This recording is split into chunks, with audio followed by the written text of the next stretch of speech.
So I'd just like to call Sam Fragoso back on stage for the Golden Thumb.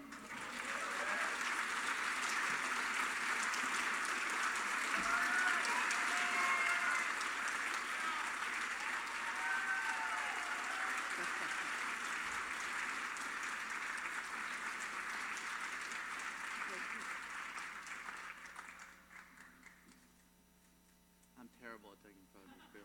Thank you. Yes. You have to come into the light, too. Oh, okay, great.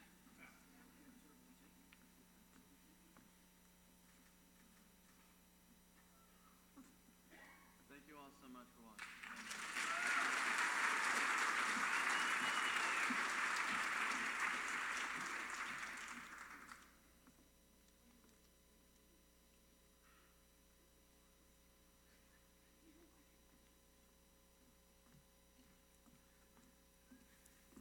And now for our next movie, Cold War, I'd like to call out again Michael Phillips to introduce it. Michael Phillips.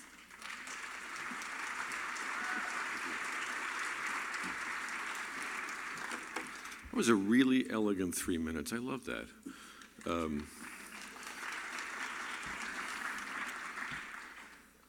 The film we're about to see, Pavel Pawlikowski's Cold War, is not a strictly autobiographical work, but I think like all stories told by exiles, the truth of what they've been through is always there in some form or another.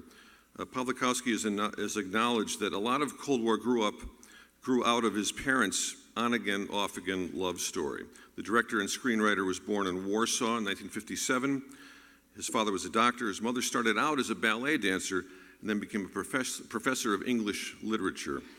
And when he was a teenager, Pavel, who was raised Catholic, discovered that his paternal grandmother was actually Jewish and killed at Auschwitz. And in that family history, he found the seed of his film Ida, which won the foreign language film at the Academy Awards a few years ago.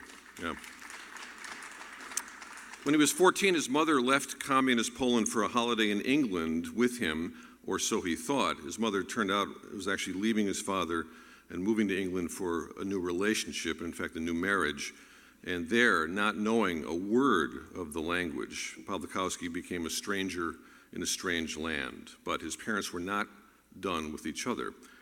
At one point, they both left their new spouses and reunited in Germany to continue what Pawlikowski has called their, quote, beautiful disaster, unquote, of a love story.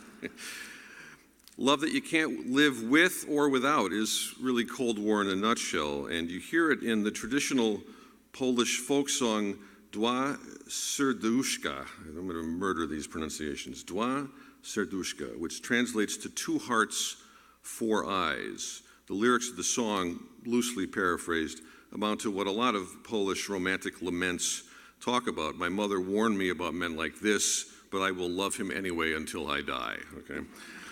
You'll hear, and you're going to hear that song 4 times in this film in 4 very different arrangements, and they all suit the geography and the mood of the story at hand. It begins in 1949, and across 15 years, the film travels from rural Poland to Berlin, Paris, Yugoslavia, and back finally to Pawlikowski's homeland, where he himself has now resettled just outside Warsaw. With his career at its peak, he's probably likely to be in for a great deal of travel in years to come just with his career. But with Ida and Cold War, he's really become a major international filmmaker. Cold War has had the bad luck only in this way, of competing against Alfonso Cuarón's Roma at the most recent Academy Awards. And I think without Roma in the mix, I feel pretty certain that it would have won the foreign language film Oscar, and certainly I hope for Łukasz Zal's cinematography, which we'll all see in just a minute in a really nice size image. Minus opening and end credits, the movie runs all of 77 minutes, but for me anyway, it's a very full experience. The characters played so well by Joanna Kulig and Tomasz Kot are named Zula and Victor after the filmmaker's own parents. They died in 1989, and a writer from the London Guardian asked Pawlikowski what they might have thought of his movie about exiles under Stalinist rule, all this romantic torment, and he said, I think they would have liked it. It's short and it's witty here and there, and they both ended up looking pretty glamorous.